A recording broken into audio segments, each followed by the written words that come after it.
Tujayamutiraye Nachtaprayeshu Abhadreshu Nityam Bhagavata Sevaya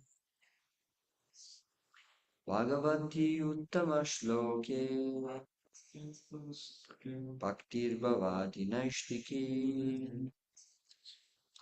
Grantra Srimad Bhagavatam ki Jai. Hare Krishna. So we are reading from Srimad Bhagavatam, Canto 6, Chapter 1, Text 53. Nahi kashchit kshanam api.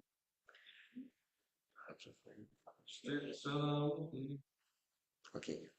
Nahi kashchit kshanam api. Nahi kashchit kshanam api.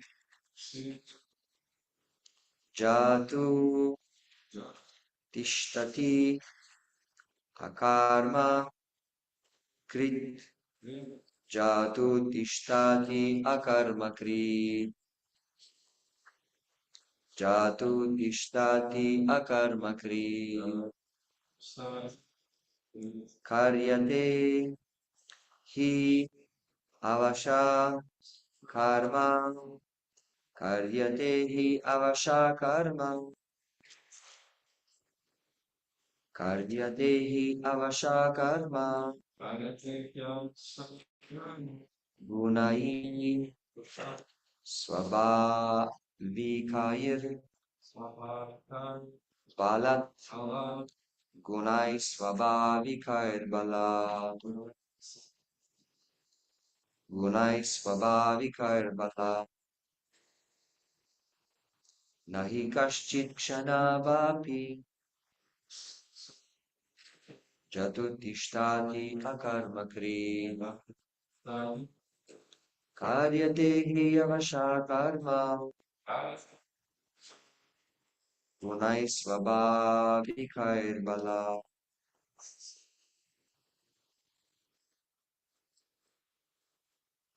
Nahi kaschit kshanamapi jatu tishtati akarmakri. Karyate hi avasha karma. Gunai swabhavikair balat.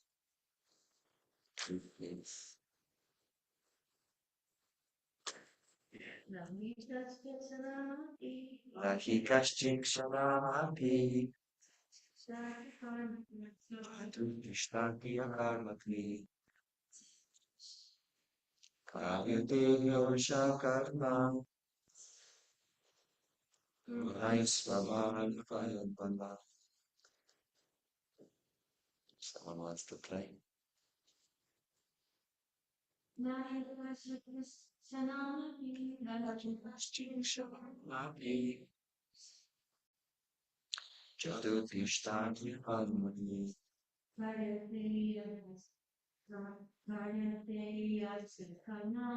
Karyate hi avasha karma. Gunai swabhavikair balat. Haribo. Vijay. Na, no. He, indeed. Kashchi, anyone. Shanam api, even for a moment. Jatu, at any time. Tishtati, remains. Akarmakri, without doing anything. Karyate, he is caused to perform. He, indeed. Avasha, automatically. Karma, fruitive activities. Gunai, by the three modes of nature. Swabhavikai, which are produced by his own tendencies in previous lives. Bala, by force. Translation and purport by His Divine Grace, Bhaktivedanta Swami Prabhupada Ki Jai. Not a single living entity can remain unengaged even for a moment. One must act by his natural tendency according to the three modes of material nature, because this natural tendency simply makes him work in a particular way. Purport. The svabhavika, or one's natural tendency, is the most important factor in action. One's natural tendency is to serve, because a living entity is an eternal servant of God.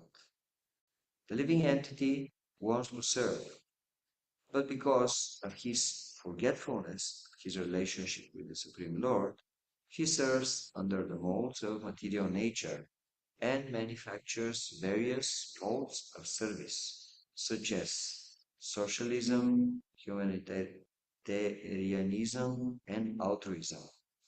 However, one should be enlightened in the tenets of Bhagavad Gita and accept the instruction of the Supreme Personality of Godhead that one give up all natural tendencies for material service under different names and take to the service of the Lord. One's original natural tendency to act in Krishna consciousness because one's real nature is spiritual. The duty of a human being is to understand that since he is essentially spirit, he must abide by the spiritual tendency and not be carried away by material tendencies. Srila Bhaktivinoda Thakur has therefore sung Miche Maya Rabase Yacha Beshe Kacha Habu Dubu Vai. My dear brothers, you are being carried away by the waves of material energy and are suffering in many miserable conditions. Sometimes you are drowning in the waves of material nature, and sometimes you are tossed like a swimmer struggling in the ocean. As confirmed by Bhaktivinoda Thakur, this tendency is to be bettered by the waves of Maya can be changed in one's original natural tendency, which is spiritual. When the living entity comes to understand that he is eternally Krishna Dasa, a servant of God, Krishna. Jiva Krishna Dasa e Vishwas Kale Ta Ara Dukha Nai. If instead of serving Maya, there are different names, one turns his service attitude toward the Supreme Lord, he is then safe, and there is no more difficulty. If one returns to his original natural tendency in the human form of life, by understanding the perfect knowledge given by Krishna himself in the Vedic literature, one's life is successful. One more time, the verse. Not a single living entity can remain unengaged even for a moment. One must act by his natural tendency according to the three modes of material nature, because this natural tendency forcibly makes him work in a particular way.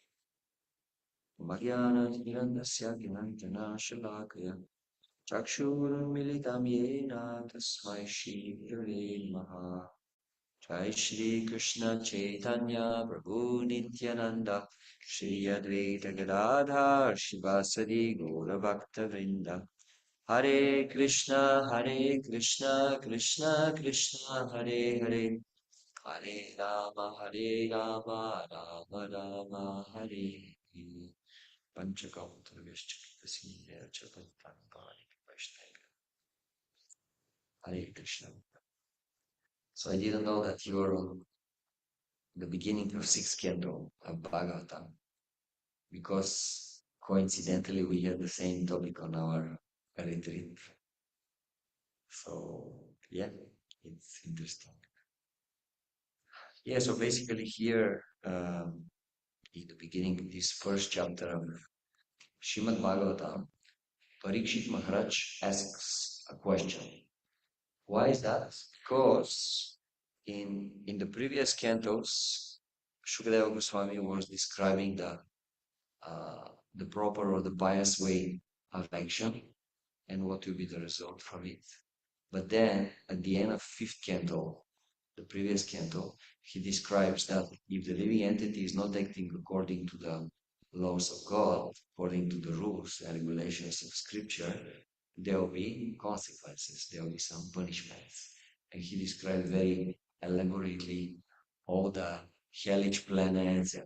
If you do this, you go to this place. If you do that, you go to this place. And even in one place, it is said if someone eats sweets alone without sharing them with others, he has to go to a certain hell. Just see. So anyway, it's a little bit scary. And then naturally, Parikshit Maharaj is asking Shukadeva Goswami in the beginning of this scandal, okay, so if someone does want to escape from this situation, what is the way to do it? And Shukadeva Goswami said, oh, it's very simple. You do something bad, and then you have to do something good. And then basically they'll counteract and there'll be no reaction. And Parikshit Maharaj was a great listener, very attentive listener. In fact, we know that he achieved perfection just by listening. From Shukadeva Goswami, he said, wait a minute, I don't think this is right. Because, yes, you do something wrong and then you do something right, and apparently you mitigate this particular situation. But very soon you will do again the same. So what is the use? And he gave the example with an elephant. The elephant goes to the water, takes a nice bath in the river or in the lake, and then the moment he is again out, immediately he takes mud and puts it on his back. So people, they will do something wrong, then they'll do something good to counteract. But then very, very soon they'll go and again do the same thing. And Shukadeva Goswami was very happy, satisfied when he said, yeah, you got it. That's why actually this is not the real solution. Real solution is you have to become serious about Bhagavata Dharma, about serving the Supreme Lord. Because devotional service actually will not only take care of everything wrong you did before, but at the same time will free you from your desire, the wrong desires or wrong inclinations in the heart. So this is the ultimate solution. And he said, now I'll give you an example. And he proceeded to tell the story about Ajamila. And basically, Ajamila, he was a very elevated uh, Brahmana, and he was very much fixed in his devotional practice. And everything he was doing was correct spiritually and materially also. So he followed very nicely his duties.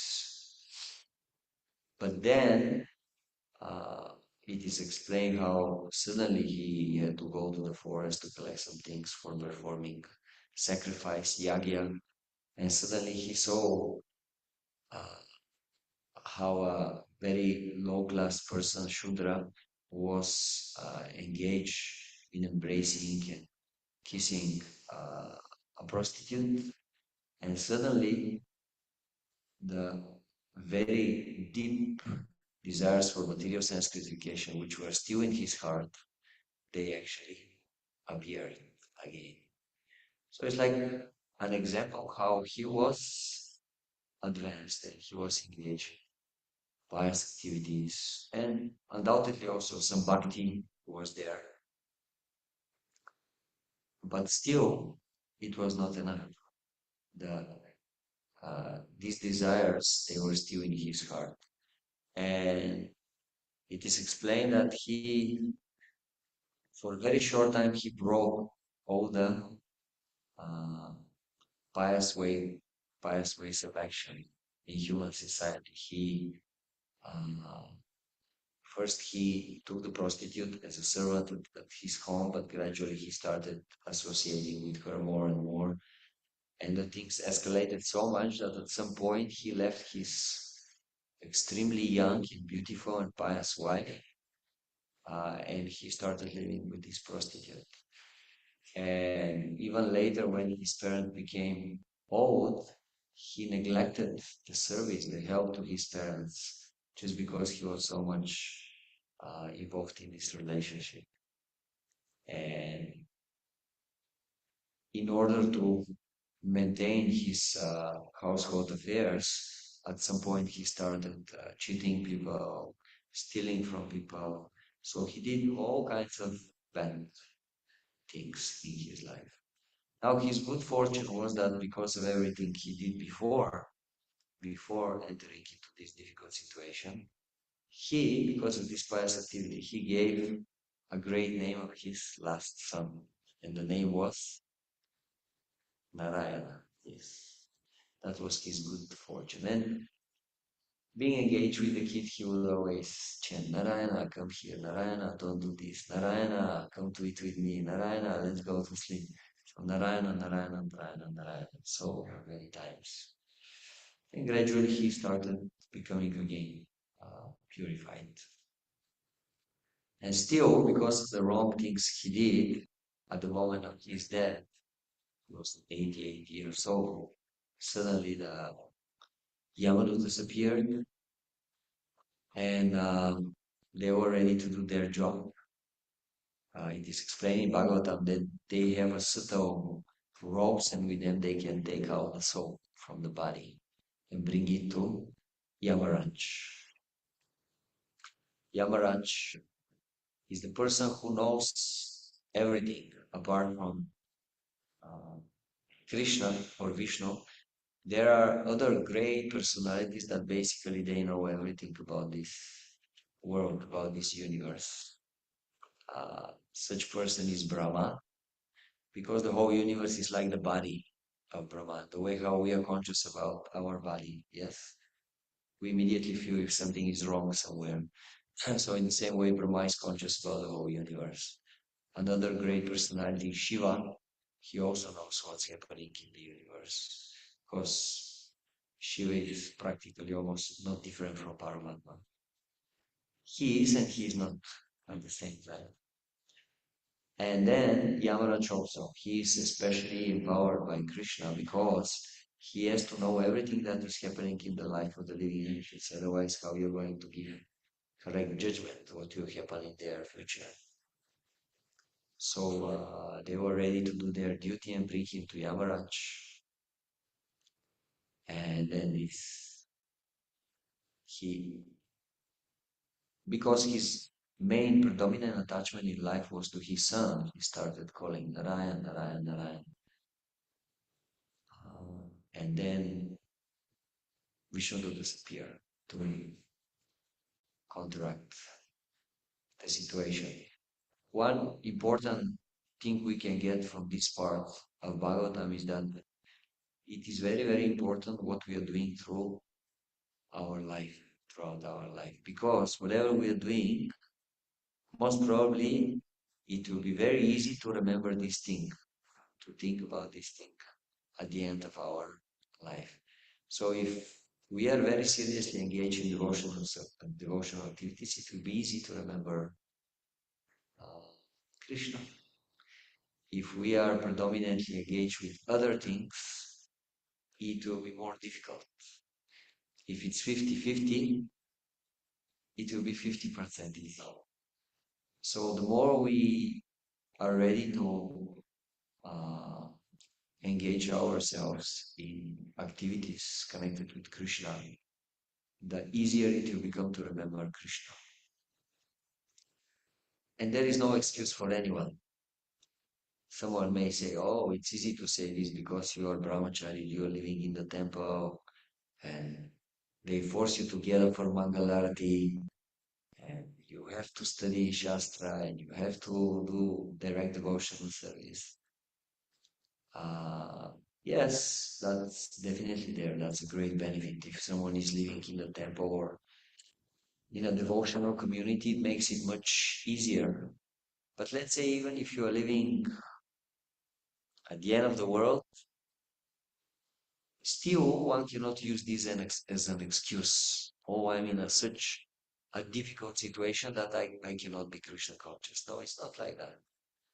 Because in every activity, we can be Krishna conscious or we may not be Krishna conscious. It's our choice. This is the eternal choice of the soul. Everything you do, you can connect it with Krishna. There is nothing that cannot be connected with Krishna. We heard the other day one devotee gave the example that even drinking of wine can be connected with Krishna.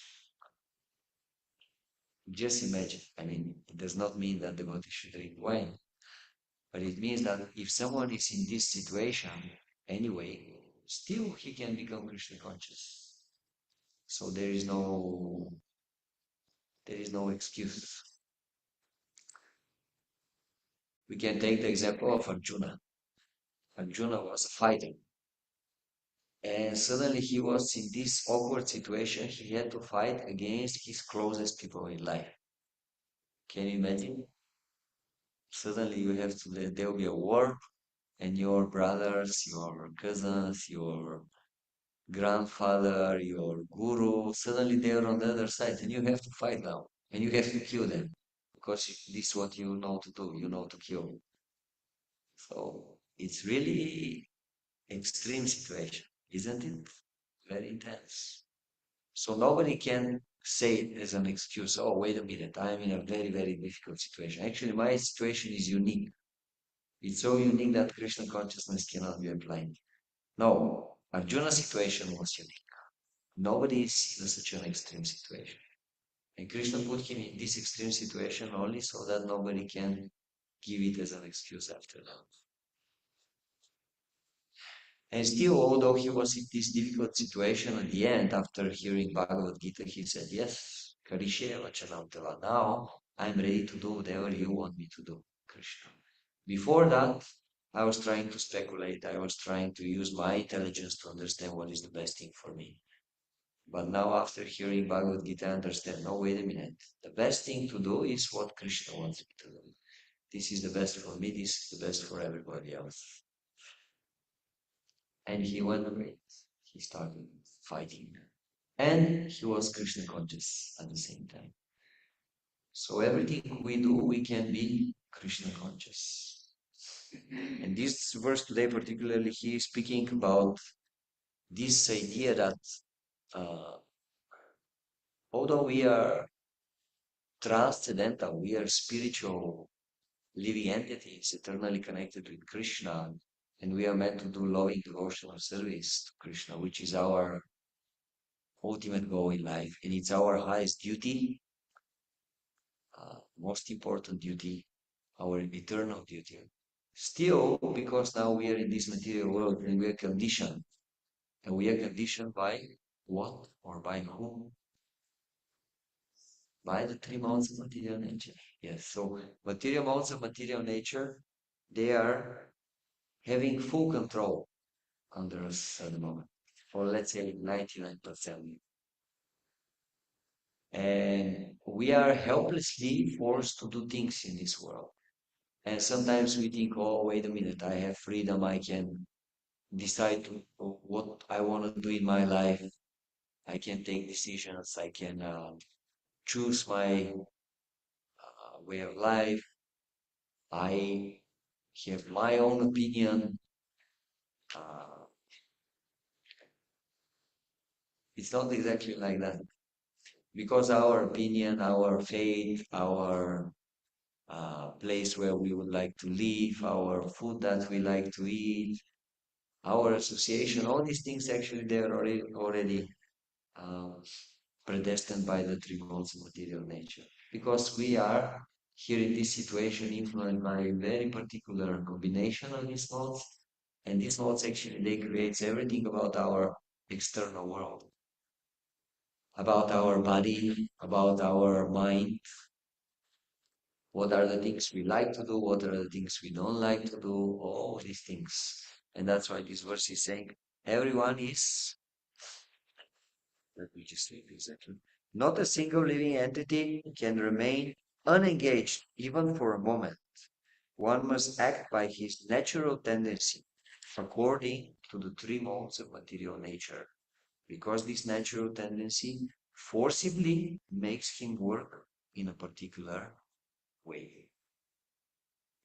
So that's why the Vedas, they very scientifically describe that when we are in conditioned life, we have two kinds of duties. One duty is our eternal duty. And this is Krishna consciousness. And this is the most important. This should always be priority in our life. But we will have to do something else also while we are in this material world. Something which is according to our nature. Like some people, they'll be teachers, writers, intellectuals. Some people, they'll be very active personalities. They are very good in applying things in life because they are very active, they are very resourceful, they are very practical people. They can easily help others to find their place in life. And they can do good organization. Other people, they are very good in making money. Everything they see around them, they see it as a money. Like everything. They see person, oh, if I get together with this guy, we can make so much money together. They see some object. Oh, actually, I can immediately use this object in this way, and I can make so much money. This is how they brain works. And other people, they don't want to take risk. They don't want to be in such a responsible position that the risk is very, very big. And this really puts so much tension in your mind that you cannot peacefully live your life. They prefer that someone comes and tells them what to do, and it's something simple, and they do it, and they get whatever they need for their living, and their mind is free from stress. So different kinds of people. And generally, the idea of the Vedic education, Vedic system is that one should, as much as possible, engage according to his nature, because this will give a good result. If we are doing something that we are good at, we'll get a better result. If we are getting good result, then we will be happy. If you're doing something day after day and you are not good in it and you are not getting good result, it's very easy to become depressed, isn't it? So that's the whole idea. If you are engaged according to your nature, it's more natural. If you better, more happy, and you're getting good results, you can offer to Krishna something more substantial. So as much as possible, one should try to balance this. We are engaged, each one of us, those who are outside in the world, those who are in the temples, each one of us, we are engaged in certain duties as much as possible according to our nature. And in this way, we go through life. And these are indirect things. These are things, they are not directly connected with Krishna. We have two kinds of things, two kinds of activities in our life. Those who are directly connected with Krishna. Can you give me examples for such activities?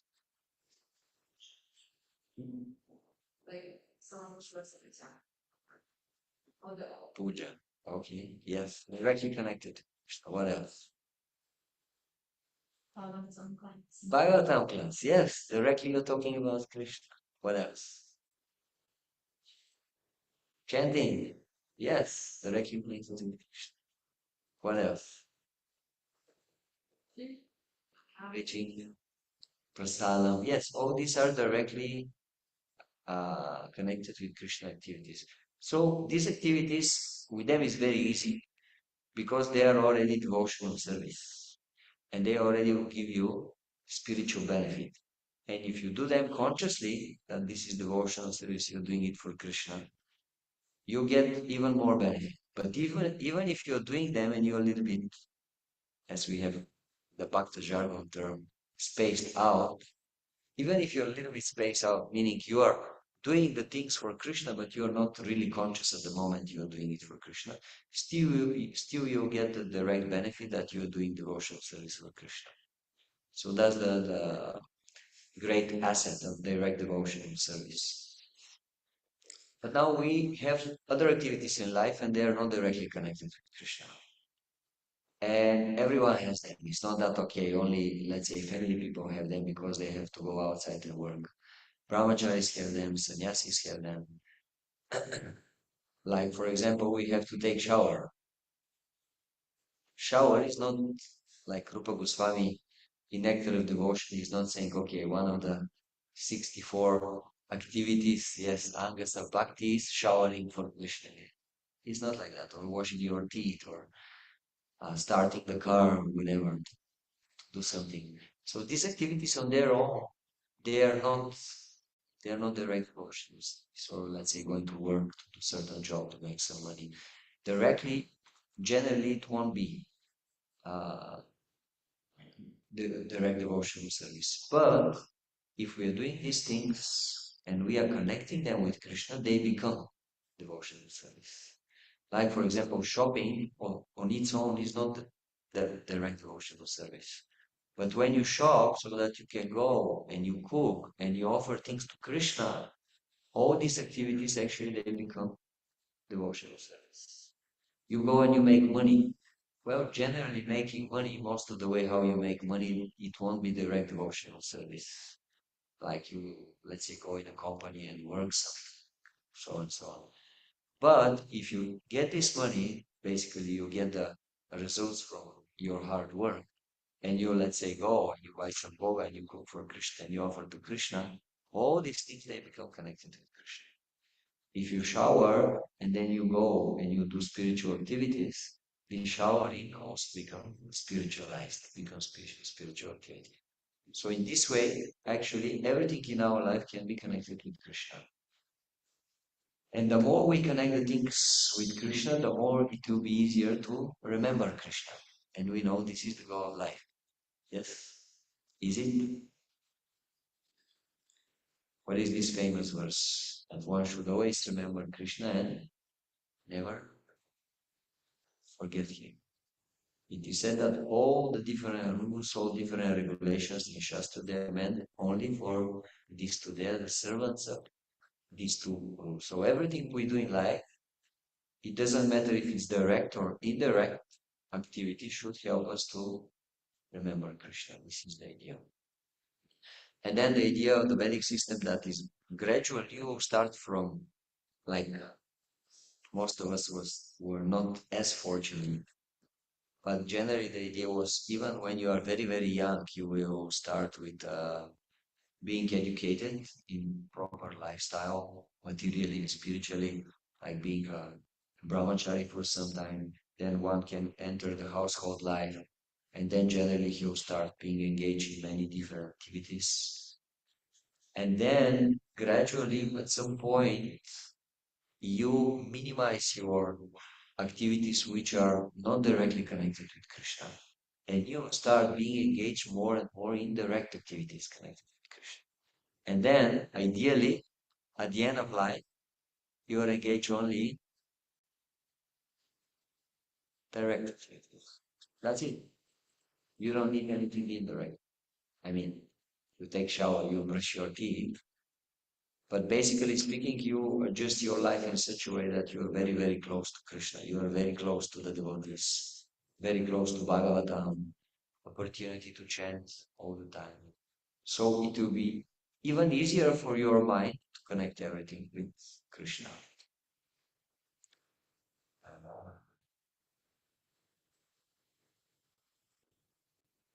yeah, so here this verse it's appearing because uh, when Vishnu Dutas appear, they ask the Yamadutas, wait a minute, you want to take this person and bring him to Yamaraj for punishment.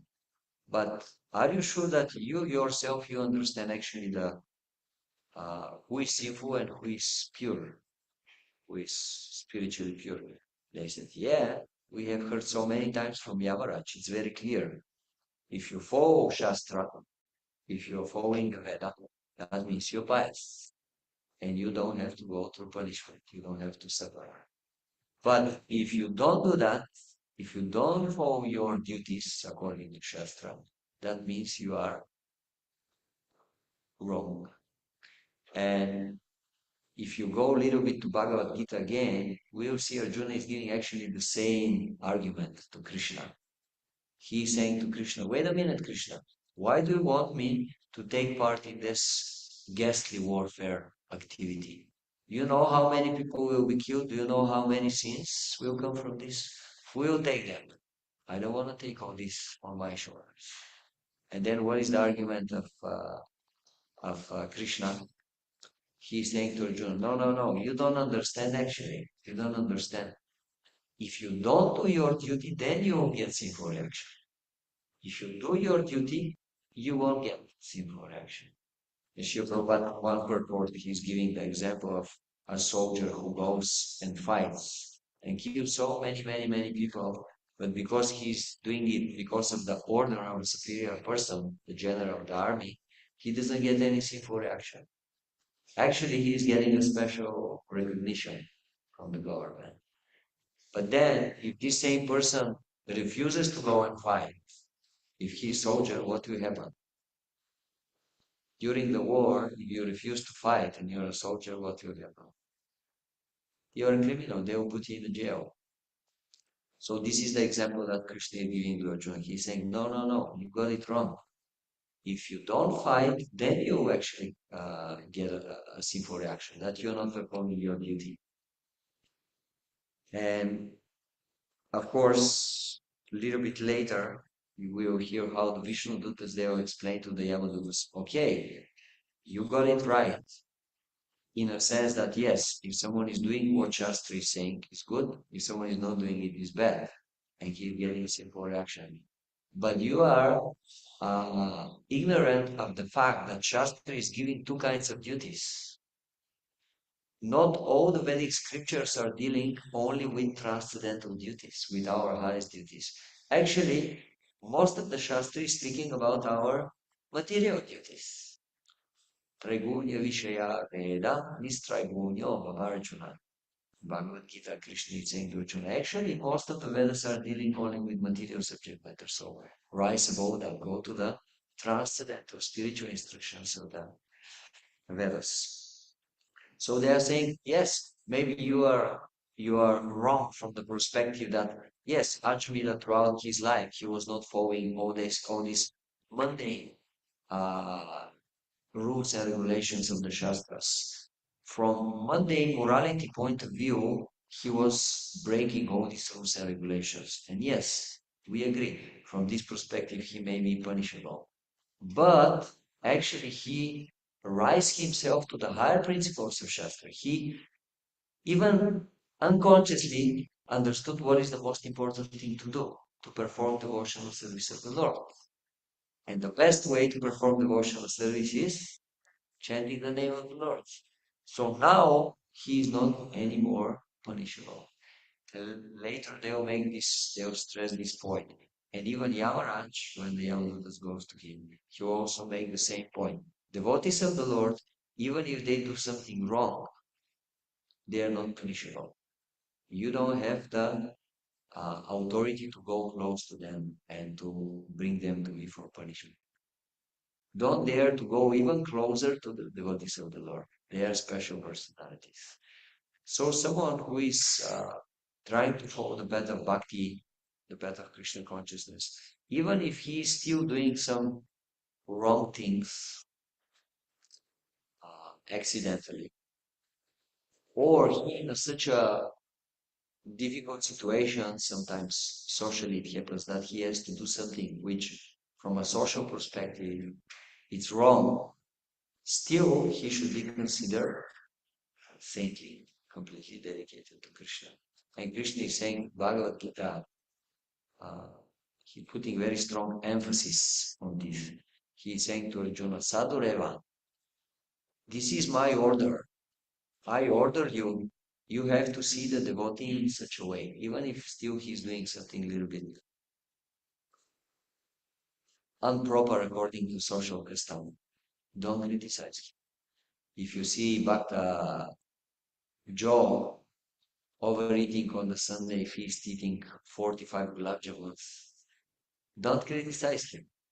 He is righteous. Why? Because his determination is going in the right direction.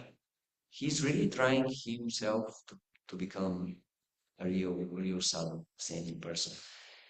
So Krishna is saying to Arjuna, this is my order. Don't think he is not a sadhu. He is a sadhu. He is saintly. But it will take a little bit more time to become completely saintly. Chiprabhavati dharmatma. Very, very soon he'll become completely righteous, completely pure. It's like when we enter into the shower and you are already under the shower, but you're not completely pure, like there is some dirt there. What are we saying for this person? Is he dirty or is he pure? Someone may say, no, I see just a small spot here. You see, everybody's seeing.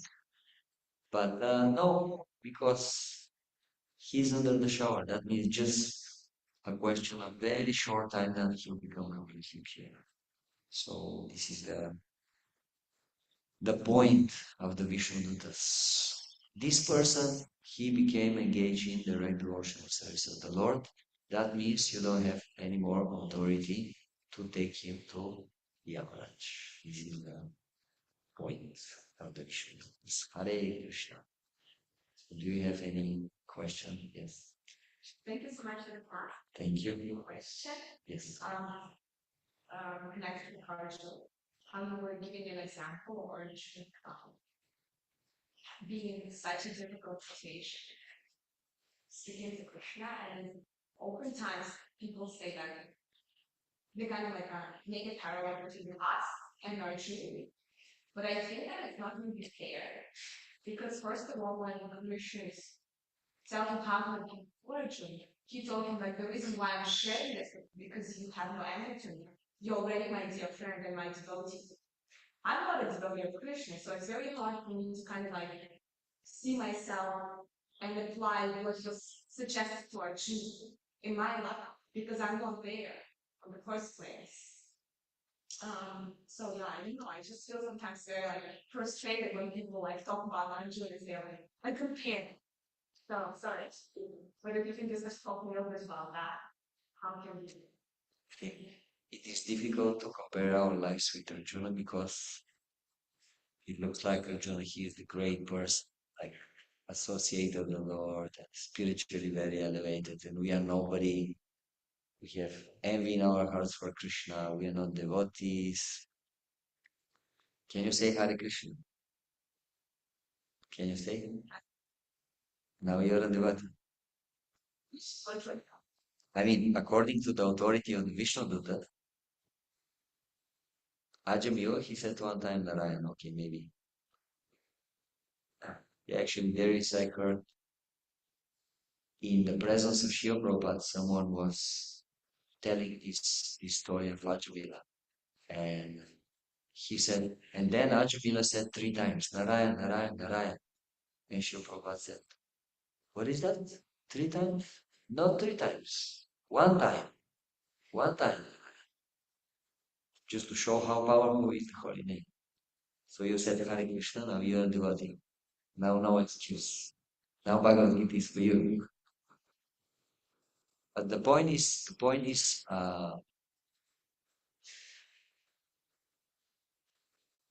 Krishna, he wants to give some message for us. He wants to give instructions, lessons for us. But exactly the way how you are saying, we are not very, very elevated. So he cannot use us as an instrument. And that's why he has to use someone who is already very elevated. And that's why Krishna, he is putting his devotees in all these difficult situations. So that we see, wow, just see Arjuna, he was in this super extreme difficult situation and still he did it. Still he surrendered to Krishna. And my situation, it may be difficult, but it's not as difficult as the situation of Arjuna. Because each one of us, he has his Kurukshetra battle. Yes, it can be in our job, it can be in the family, it can be whatever with the relatives, it can be Everyone has his Kurukshetra battle, but Krishna's battle was the most difficult. So that's why, on the basis of this, we say that the lessons that Krishna is giving to Arjuna in Bhagavad Gita, they are applicable for us. And the ultimate thing that Krishna is asking Arjuna is surrender to my will. So whatever I want to happen in your life, just surrender to this. Don't be independent. Don't be envious. Don't try to become happy separately from me. And that's why at the end of Bhagavad Gita, the conclusion is that Arjuna is saying, okay, now Nashta Mohas Vidhi Labdha. My illusion is gone. My memory came back. Tvat Prasadat Marachuta. That all this happened by your mercy, Krishna. Karishe Vachanam Tava. Now I'm ready to do whatever you want me. So yes, some of the details may be a little bit different, but the principle that we have to accept Krishna as the most important thing in our life, and we have to surrender our life to Him and serve with love and belief in the same. So no excuse. Yes? Yes. Very question. You're speaking a little bit about nature, so nature's gosh, for nature. So I've often heard this, I've said this to myself, and I've also been this other colleagues that either a service is very challenging for them, and it might just be service is hard, or it's not my nature. But this, like, oh, it's not my nature can be like almost an excuse, like, oh, the service is not my nature, so I'm not going to do it. I'm not in my nature, so I'm not going to serve. It's not my nature. So I'm just wondering how we can tell when it's actually like not our nature to do something, or when it's just the service is hard, or at least. Sometimes they say that, oh, I'm not sure if I want to do this service because it's not exactly according to my nature. So how to know if the service is not our service, or is it just too hard for us to do it? Well, on our own, it's a little bit difficult. That's why generally we need the help of the spiritual master and the devotees around us. Because devotees are intelligent people and they can see. They can see. And if something is really not according to our nature, they'll adjust. Krishna will make arrangements. Krishna will adjust it. So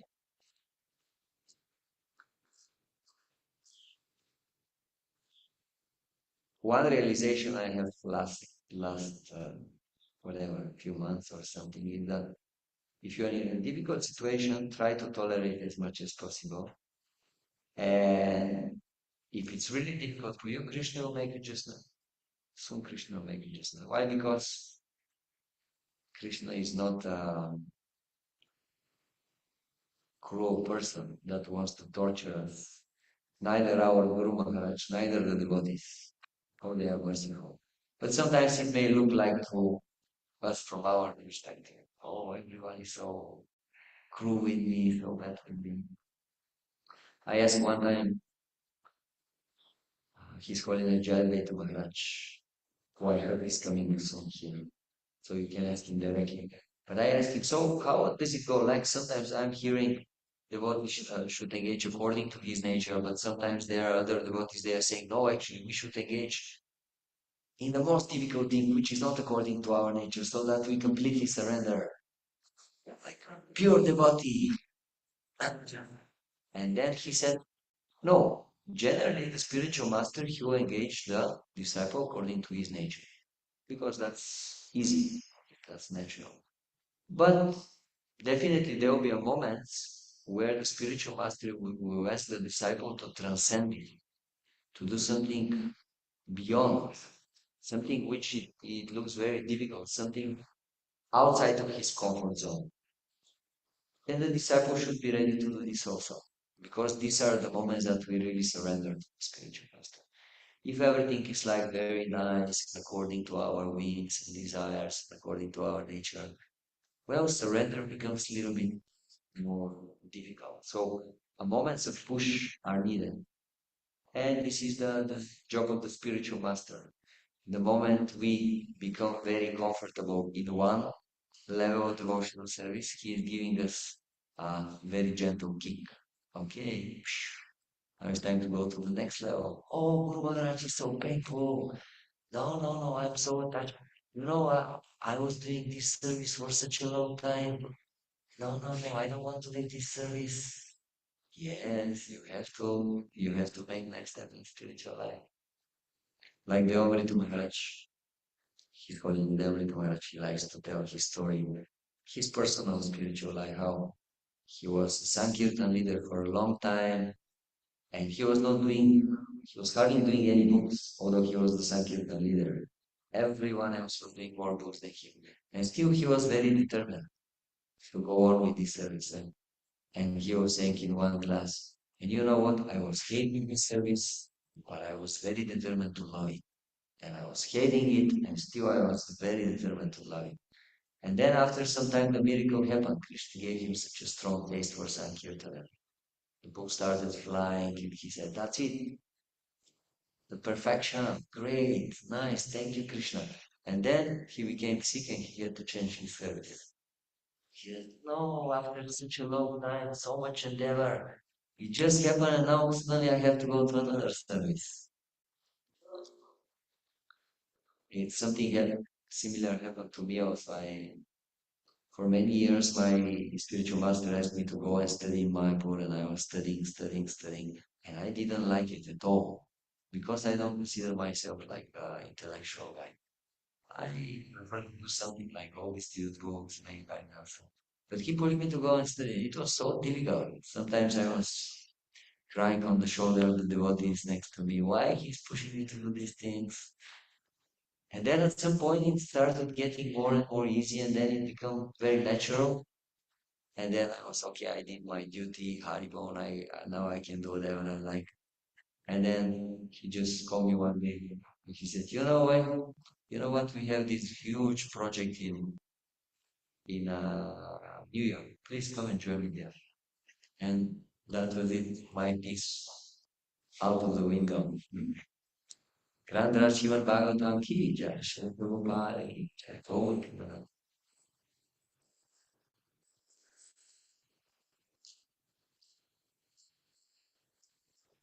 I probably says this, but at least.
Now, the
Now,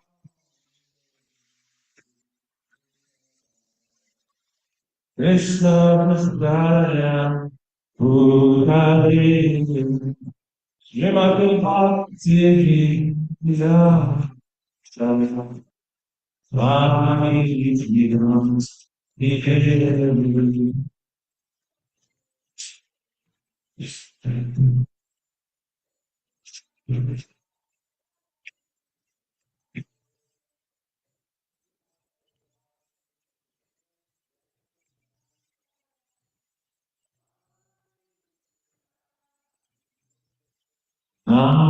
Bhakti Bhakti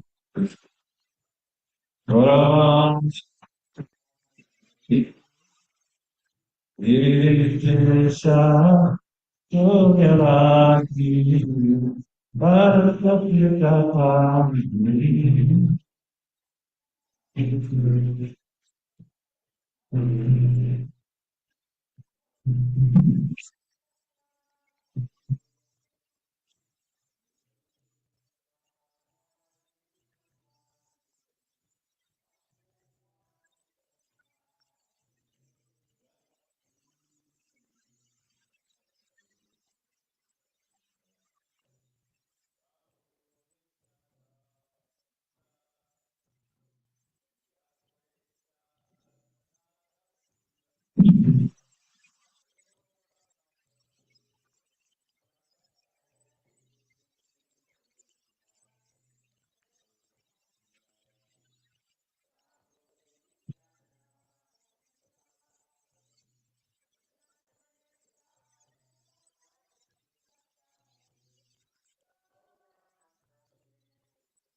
Krishna Krishna Hare Rama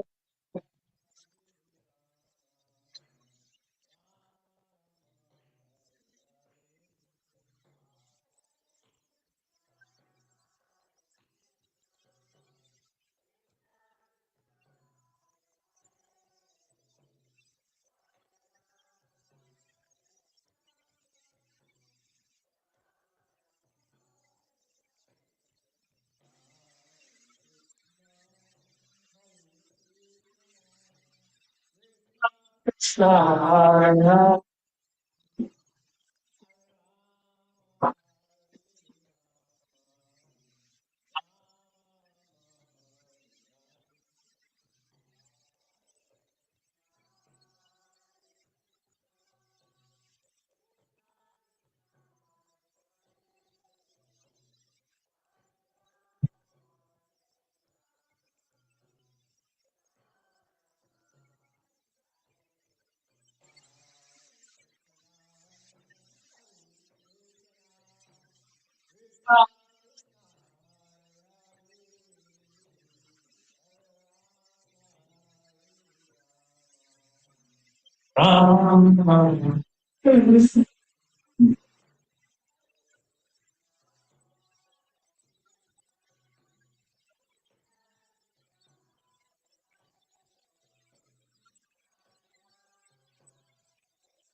Krishna, Hare Rama,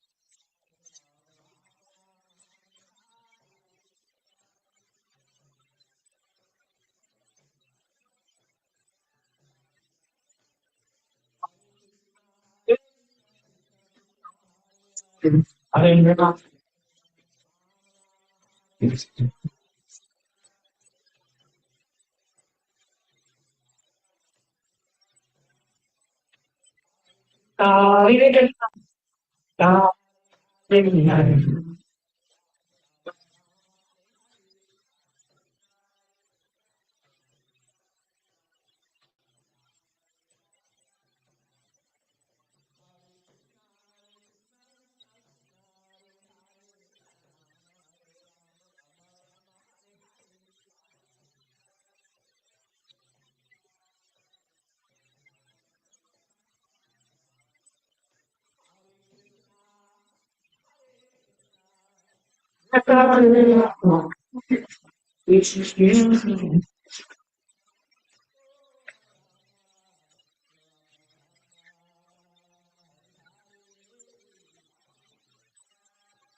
Иисус отвечает санчипи какие Вишбат Мамс предает Ачарья Шота Шота Шишиман Деви Шимат Издана Сарасати Самам Вашнаку Кича Ананда Кутивашна Кича Амачарья Шива Авидаста Кича Френск Прохожий Кришна Чайтанья Прабху Нитьянанда Шри Адвайта Gadada Shiras Gauri Bhakta Vinda Ki Jaya Shri Shirada Shri Bhagavina Chamakunda Radhakunda Giri Govardhan Ki Jaya Shri Vrindavan Ki Jaya Shri Navami Markundam Ki Jaya Shri Jagannath Purinam Ki Jaya Gangamai Yamunimai Ki Jaya Bhakti Devi Tulsimandani Ki Jaya Samaveti Bhakta Vrinda Ki Jaya Sri Jagoram Srimanande All glory to the seven goodness of Krishna.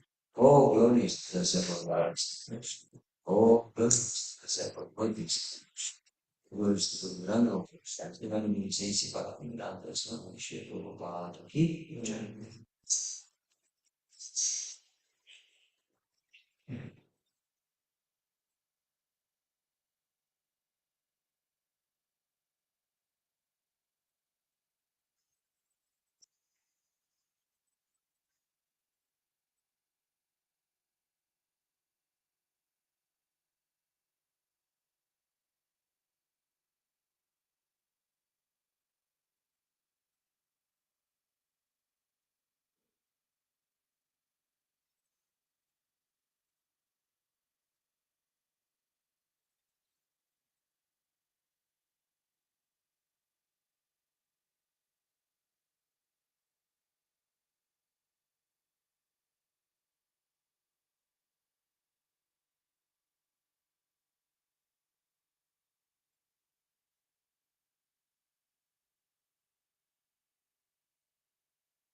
Hare Krishna, Tarka Prabhu, wishing you a lovely Krishna conscious day.